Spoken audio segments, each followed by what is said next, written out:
Jesus. Jesus தான் நம்முடைய golden ticket. ஓகேவா?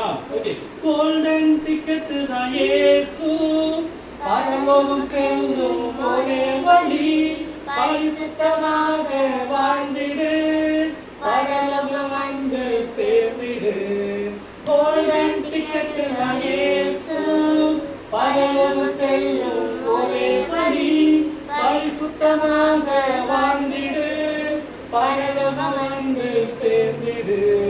சிக்கு புக்கு சிக்கு புக்கு ரயில் வண்டி வருது, சிக்கு புக்கு பயணிகள், சிக்கு புக்கு ரயில் சத்தம் கேட்குது, சிக்கு புக்கு கோல்டன் டிக்கெட் இருக்கா உன்கிட்ட?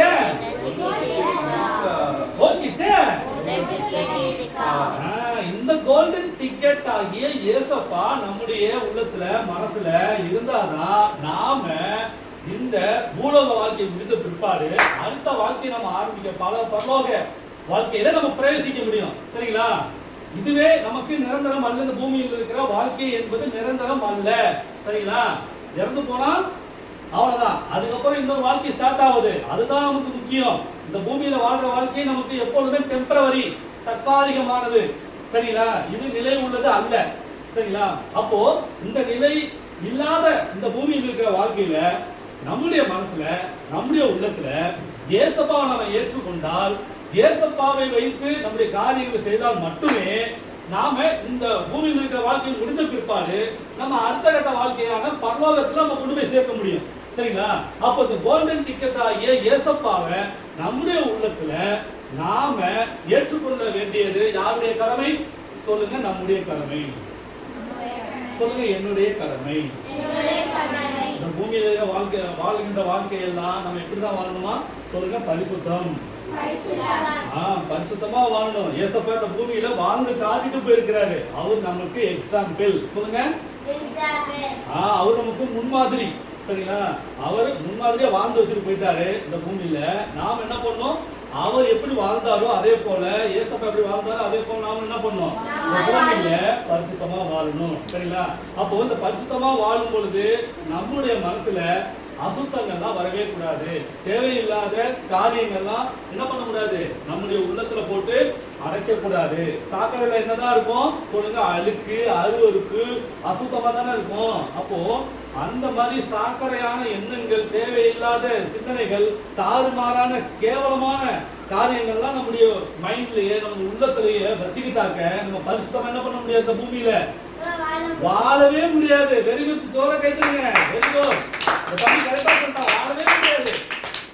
அப்போ இந்த பூமியில நம்ம வாழ்கின்ற நாட்கள்லாம் நாம் என்ன பண்ணணும்? எதை ஜெயிக்கணும்? சொல்லுங்க. பாவத்தை. சொல்லுங்க. பாவத்தை நான் ஜெயிப்பேன். தவறுகளை நான் ஜெயிப்பேன். தவறான காரியங்களை நான் செய்ய மாட்டேன். பாவத்தை ஜெயிப்பேன். பரிசுத்தமாய் வாழ்வேன். பரலோகம் செல்வேன். இதுவே என்னுடைய ஆசை.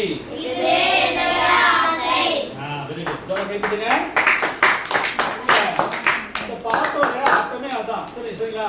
கோல்டன் டிக்கெட் தான் இயேசு, பரலோகம் செல்லும் ஒரே வழி, பரிசுத்தமாக வாழ்ந்திடு, பரலோகம் வந்து சேர்ந்திடு. சொல்லுங்க.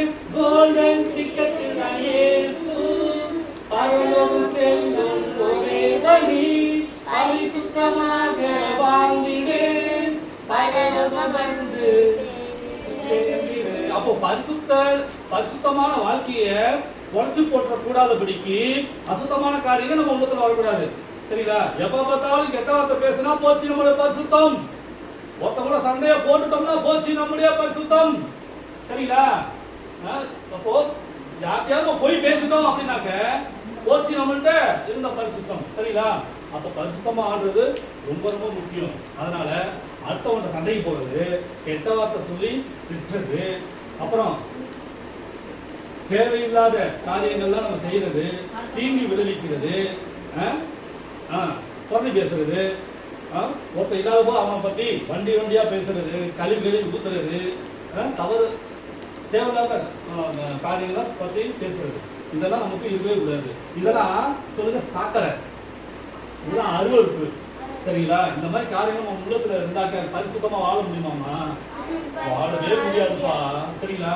அப்போ ஒருத்தர் குறித்து ஒருத்தருக்கு தவறா பேசக்கூடாது. அவங்கள பத்தி என்னதான் பேசணும்? சொல்லுங்க, பெருமையா பேசணும். இப்போ ஒன்னொருத்தவங்க இல்ல, இப்ப சாமன்னா இல்லையா, அப்போ சாம பத்தி நம்ம என்ன பண்ணணும்? என்ன பத்தி பேசணும்? பெருமையா தான் பேசணும். சாமலாம் நல்லா தெரியுமா, சூப்பராக தான் வசனம்லாம் சொல்லுவான், நல்லா பைபிள் படிப்பான், யார்கிட்டயும் சண்டை போட மாட்டான், இப்படி நம்ம பெருமையா பேசணும். இப்ப சாமி இல்ல, இப்ப அவனை பத்தி நம்ம தப்பு தப்பா பேசலாமா? பேசவே கூடாது. சரிங்களா? இப்ப நம்ம தப்பு தப்பா யாராவது இல்லாத நபரை குறித்து நம்ம தவறுதலா தப்பு தப்பா பேசணும்னா நம்மகிட்ட பரிசுத்தம் காணப்படுமா? பரிசுத்தமாவே நம்ம இருக்கவே முடியாது, பரிசுத்தமா வாழவே முடியாது. அப்போ நாம யோசிக்கிற விஷயத்திலையும் சரி, பேசுற விஷயத்திலையும் சரி, கேட்கிற விஷயத்திலையும் சரி, நாம கவனம் உள்ளவர்களா இருக்கணும். எப்படி இருக்கணும்? கவனத்தோட இருக்கணும். ஏன்னா பிசாசு நம்மள தடை பண்ணிக்கிட்டே இருப்பான், எங்க போக கூடாத அளவுக்கு. பரலோகத்துக்கு ஏசப்பா கூட நம்ம போக கூடாத அளவுக்கு நம்ம தடை பண்ணிக்கிட்டே இருப்பான். அவன் தான் அந்த கெட்ட கெட்ட காரியங்களை நம்ம மைண்ட்ல விதைக்கிறது. சரிங்களா? நீ பொய் பேசு, நீ கெட்ட வார்த்தை பேசு, நீ சண்டை போடு, நீ அவனை அடி உத, அவனை போய் அடி, ஏதாவது பண்ணு அப்படின்னு சொல்லி கொடுக்கிறது, நம்ம மைண்ட்ல விதைக்கிறது யார் தான்? சொல்லுங்க, சாத்தான். அவனுக்கு இன்னொரு பேர் இருக்கு, பொல்லாதவன். சொல்லுங்க, பொல்லாதவன் விதைக்கிற அந்த விதைய நாம வளர்த்துக்கிட்டோம் வச்சுங்களேன், அது பெரிய மரமா மாறிடும். ஒரு விதை எப்படி பூமியில விழுந்து செடியா அதுக்கப்புறம் மரமா வளருதா இல்லையா? அப்போ பிசாசு நமக்கு வேண்டாதவன் அவன். சரிங்களா? அவன் என்ன பண்ணுவான்? அவனுடைய விதையை எடுத்து நம்ம மூளைக்குள்ள போட்டான்னு வைங்களேன், நம்ம உள்ளத்துல போட்டான்னு வைங்களேன், அது அப்படியே என்ன ஆகும்? அந்த விதையானது அவனுக்கு கீழ்படுத்தோம் அப்படின்னாக்க அது அப்படியே மரமா வளர்ந்துரும். அதனாலதான் நிறைய பேர் என்ன பண்றாங்க? திருடுறாங்க, கொள்ளையடிக்கிறாங்க, கொலை பண்றாங்க. சரிங்களா? அப்போ அதெல்லாம் யாருக்கு? அவங்க விழுந்த விதைகள் பிசாசுக்கு. அவன் பிசாசுக்கு இடம் கொடுத்துக்கிறாங்க. அதனால பெரிய மரமா வளர்ந்து அவன் பெரிய கொள்ளைக்காரனா இருக்கிறான், கொலைகாரனா இருக்கிறான், எல்லாருக்கும் தலைவலியா இருக்கிறான். சரிங்களா? சமூகத்துக்கும் தேசத்துக்கும் அவன் எப்படியா இருக்கிறான்? துரோகியா இருக்கிறான். அப்போ அந்த மாதிரி நம்ம இருக்கணுமா? பிசாசுக்கு இடம் கொடுக்கவே கூடாது. சொல்லுங்க, பிசாசுக்கு இடம் கொடுக்கவே கூடாது. அப்போ ஒரு தெரிஞ்சுங்க, ஒரு பொய் ஒரு இடத்துல நம்ம பேசணும் அப்படின்னாக்க அது நம்ம யாருக்கு இடம் கொடுத்ததான் சமம்? பிசாசுக்கு. ஒருத்தர் கூட நம்ம சண்டை போடுறோம் அப்படின்னாக்க நம்ம யாருக்கு இடம் கொடுத்துட்டோம்? இப்போ நம்ம தேவையில்லாம ஒருத்தனை போய் கெட்ட வார்த்தை சொல்லி திட்டினோம் வச்சுக்கேன், அப்புறம் நம்ம யாருக்கு இடம் கொடுத்துட்டோம்? இதெல்லாம் நீங்க மைண்ட்ல தெரிஞ்சுக்கணும். ஐயோ நம்ம தப்பு செய்யறோமே, அப்போ நம்ம பிசாசுக்கு இடம் கொடுத்துட்டோம் அப்படின்னு நமக்கு நாமே அறிஞ்சிக்கணும். அப்போ உடனே என்ன பண்ணணும்? ஏசப்பா நான் பொய் பேசிட்டேன், ஏசப்பா நான் கெட்ட வார்த்தை பேசிட்டேன், ஏசப்பா நான் சண்டை போட்டுட்டேன், என்ன மன்னிச்சிருங்க ஏசப்பா, உங்க பிள்ளையா நான் மாற்றுங்க, இனிமேட்டு அந்த தவறை நான் செய்யவே மாட்டேன் அப்படின்னு சொல்லிட்டு என்ன பண்ணும்? ஏசப்பாட்ட போய் முட்டிகால் போட்டு ஜெபம் பண்ணி அதை விட்டுறணும். அப்போ நீங்க என்ன பண்ணுவீங்க? உங்களுடைய தவறுகள் எல்லாம் ஏசப்பா என்ன பண்ணுவாரு? மன்னிச்சிருவாரு. அப்போ நீங்க என்ன பண்ணுவீங்க? பரிசுத்தத்துல இன்னும் வாழ்ந்துகிட்டே இருப்பீங்க. சரிங்களா? அப்போ ஏதோ ஒரு இடத்துல நீங்க தவறு செய்தாலும் நீங்க என்ன பண்ணணும்? உடனே தப்ப திருத்திக்கணும். ஏசப்பாட்ட போய் என்ன பண்ணுவீங்க? ஜெபம் பண்ணி அறிக்கை செய்து விட்டு விடணும். அப்ப ஏசப்பா உங்களை மன்னிச்சிருவாரு. சரிங்களா? அப்போ பிசாசுக்கு நம்ம இடம் கொடுக்கவே கூடாது எந்த ஒரு சூழ்நிலையிலும். சரிங்களா? அப்போ இந்த பாட்டுல நாம இன்னும் எப்படி வாழணும்? பரிசுத்தமா வாழணும். நாம எங்க போய் சேரணுமா? கடைசியில பரலோகம். பரலோகம் யார் இருக்கிற இடம்? சொல்லுங்க, ஏசப்பா. ஏசப்பா இருக்கிற இடத்துக்கு தான் நாம போகணும். பிசாசு இருக்கிற இடத்துக்கு நம்ம போக கூடாது. பிசாசு எங்க இருப்பான்? சொல்லுங்க, நரகம்.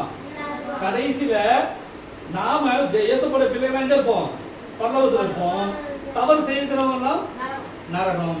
நம்ம நரகத்துக்கு போகணுமா? பரலோகத்துக்கு போகணுமா? பரலோகம் மட்டும் தான் போகணும். சரிங்களா? அங்க போய் நம்ம ஜாலியா இருக்கலாம், சந்தோஷமா இருக்கலாம், என்றென்றும் சந்தோஷமா இருக்கலாம். ஆனா பிசாசு பேச்சை கேட்டு அவனுக்கு கீழ்ப்படிந்து துரோகத்தையும் அநீதியையும் செஞ்சுக்கிட்டு இருந்தோம்னா கடைசியில நம்ம எங்க போவோம்? நரகத்துக்கு போவோம். அங்க என்ன பண்ணும்? கடைசி வரைக்கும் நரகத்திலேயே என்ன பண்ணும்?